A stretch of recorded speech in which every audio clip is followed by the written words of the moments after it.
We also have our head soccer coach here who also had a great day in signing some student athletes from basically all over the country. It's a new program. We will be entering the Great Northwest Athletic Conference next year, and we're excited about that. So this class will be the second class that Joe and his assistant Luke Schweitzer have been able to put together, so we're excited.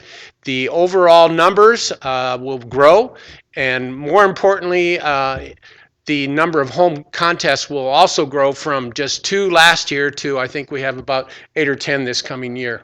So all told, we'd like to welcome head coach Joe Berger, men's soccer.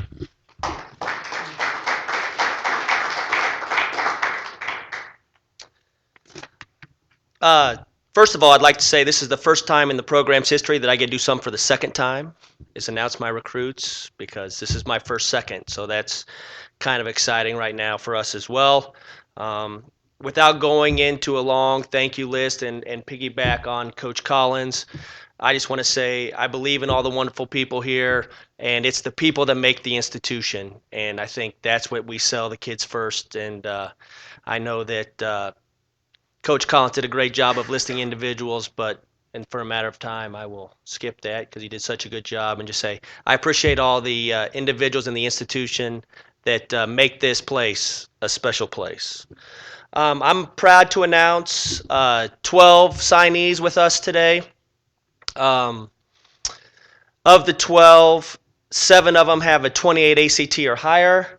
As we keep growing, it is important for us in our soccer program as we grow is to recruit the right type of kids that fit this education. The other thing that we and Luke Schweitzer, the guts of the program, did is we wanted to make sure that we brought in the right kids, the kids that weren't chemistry killers, the ones that add to us, and the ones that add depth and make impacts in our situation as we start going into the challenging GNAT conference schedule. Um, with that, I will announce our 12 signees. Our first signee is Charles C.J. Giradis from New Lenox, Illinois, right outside Chicago. He plays for the Chicago Fire Youth Academy. Had 19 goals his senior year, 53 in his high school career. He feels a real need for us. We are figuring out how to generate goals, and he is one of those young men that can do it. He also has a youth national championship with the Chicago Magic um, youth program. So he brings valuable experience in high-level soccer to our program. So we're excited about CJ. Benjamin Bishop is a 6'1" midfielder with a real attacking mentality. Um, he will add depth and add to Andreas Scow and Derek Santo and some of those guys in the midfield. Uh, a huge athlete. We can play him about 6 places, and he will be able to help us. Has a knack to create chances for other people. So we're excited about Ben Bishop joining our program. Timothy Tribbett is a 6'1" goalkeeper out of Centennial, Colorado. Plays for one of the best youth programs in the country, the Colorado Rush. He has interesting thing. He has a brother playing Division I soccer at Drexel and a sister who plays at Penn State. So he comes from a great caliber. He loves the education. He's an engineering guy. His dad's an engineering guy. So we are very lucky to find somebody the caliber of Tim Tribbett to challenge for our goalkeeping duties. Darren Park is another goalkeeper, 6'4" goalkeeper from Colorado Springs, Colorado. He plays for the Pride Predator Club out of Colorado Springs. He also will be pushing for a starting role in our goalkeeping position, something that we felt like going into the new league that we needed to improve. So we added some more size and athleticism into our goalkeeping. It'll be a great challenge for our 5 goalkeepers to figure out who will come up on top and lead our team. The next guy is Nate Fricky. He's 11. He's a 5'11" midfielder from Grimes, Iowa. He actually know Nate. We recruited his brother at Drake. His brother played at Butler. Nate is a hard-nosed, creative midfielder. He brings a little bite to our team. He's not afraid to kick somebody, and that's something that we need a little bit. But he's tough, and he adds depth. He'll either play outside midfield, outside back, and he can join the attack from there.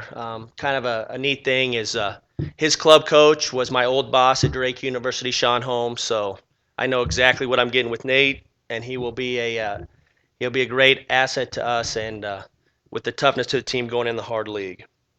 Uh, Luke Sincola is a 6-foot forward from Monument, Colorado, from Palmer Ridge High School.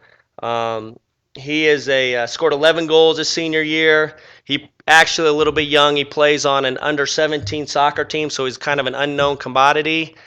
Saw him play in Las Vegas. Really has a knack to create goals and scores. He's multi-dimensional, can play with both feet. So with him and CJ and Michael McGraw up top, I think we become more potent into the attack. Brandon Lean is a 5'11 defender from Windsor, Colorado. Plays for the Fort Collins Arsenal. He is another tough-nosed defender to add depth to our backs. Could jump into the midfield if we needed to. Kind of a ball-winning, fast athlete. Another kid that's tough as nails. Good passer of the ball. Very good in the air on set pieces when the ball's dead and corner kicks. So we're looking forward to Brandon making an impact on our team and hopefully earning a spot. He's the one in the yellow. The yellow, sorry. Number 10 in the yellow. Eric Finsky is a 6'3 center back from Savage, Minnesota, a graduate of Prior Lake. He was a two-time Minnesota All-State Academic Player in 2012 and also named to the All-South Suburban Conference team out of Minneapolis.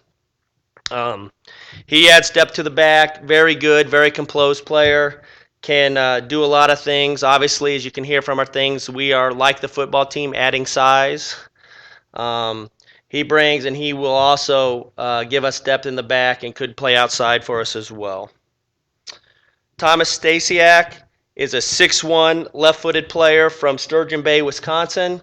He, like baseball and like everything, a left-footed, left-handed player is a commodity. So add a good-sized left-footed kid adds to our team. He can also jump into the midfield, and he really likes to get forward and attack. As you listen to me talk, we talk about a lot about playing attacking soccer. We want to play good, fun soccer, really for 3 reasons. The first, it's more fun for the kids to play. Second, it's more fun for me and Luke to coach. Third, it's more fun for you guys to watch. So as we enter and become competitive in the entertainment market in Rapid City, we want to put on a good product, and I believe that the players that we have, including Thomas, help us do that. Jordan Jones is a 5'8 midfielder from Ogden, Utah. He is kind of a connector player, never really makes a bad pass, kind of starts the attack from deeper in the situation. Got a lot of upside.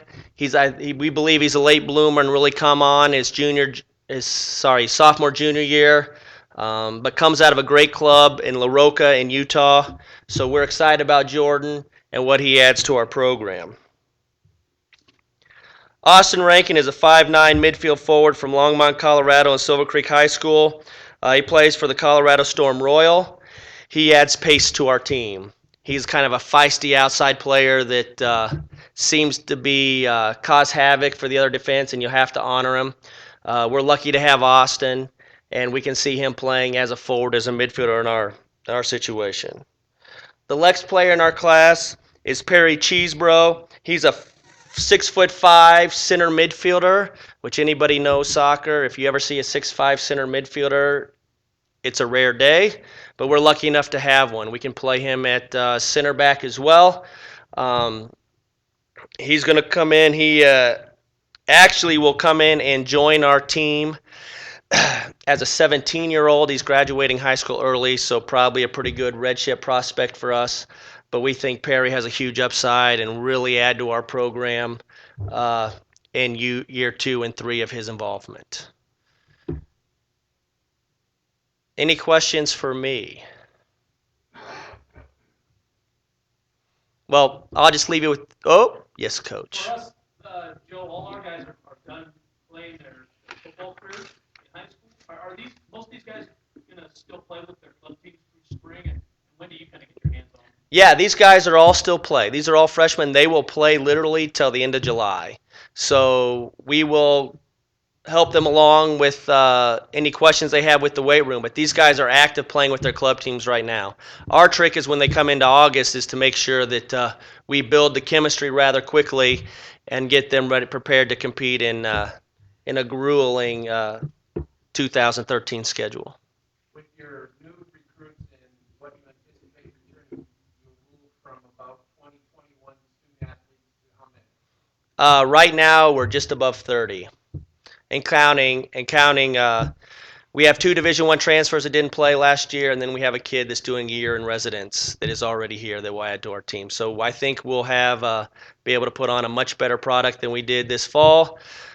Building a program is also it's a long-term vision, and these guys all fit our long-term vision. It'll be exciting to see what these guys, when the majority of these guys are sophomores and juniors.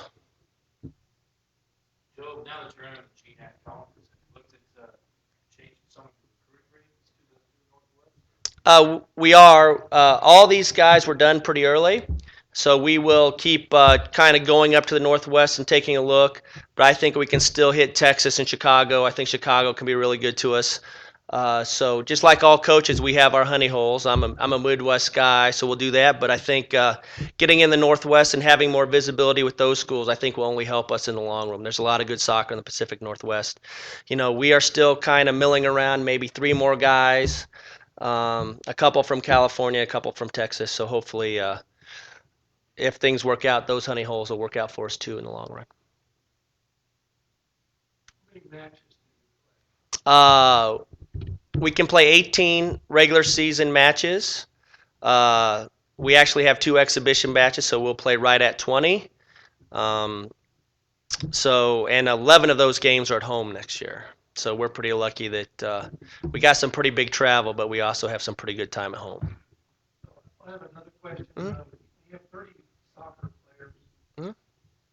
How many of them actually get to play the game? Right. Well, we start with 11 on the field like American football. Generally, in a good soccer match, we have semi-unlimited subs. We'll probably go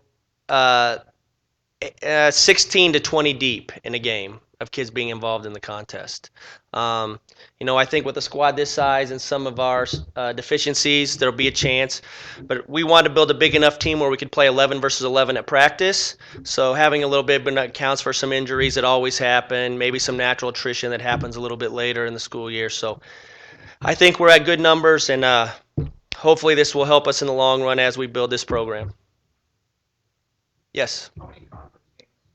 We get 14 conference games from the GMAC, 4 non-conference. Our non-conference games include Colorado Springs, Adams State, Colorado Mesa, and now Johnson and Wales out of Denver and Colorado. Are you looking for any of these players to make an immediate impact? I think we have a good core group at Midbed. I would be really surprised if not 5 or 6 of these guys are really contributing to our team this fall.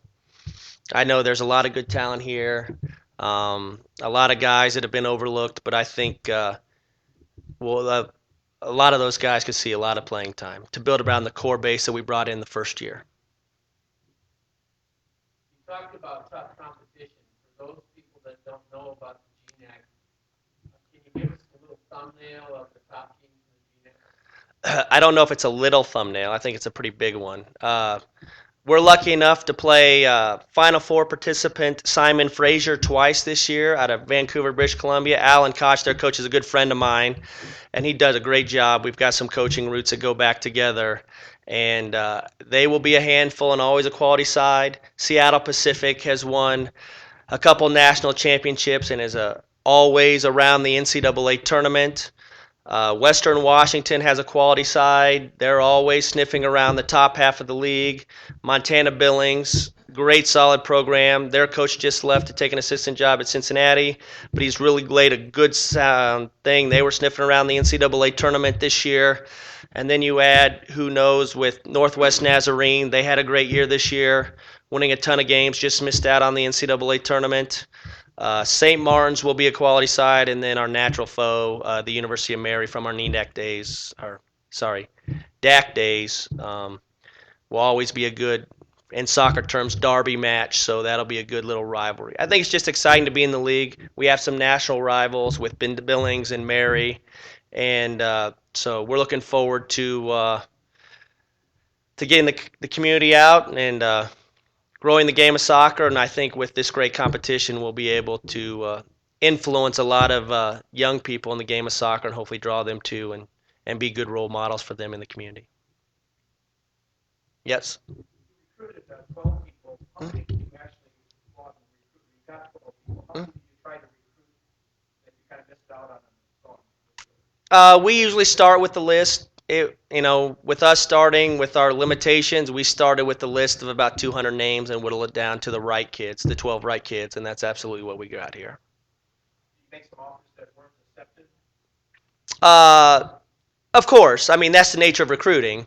We missed on some kids, but sometimes when we miss, it turns out to be a blessing exercise. Because we missed on this kid, we were able to get 12 great kids, and we'd absolutely have the right kids for this institution and for our soccer program. Thanks, Joe. No problem. Thank you.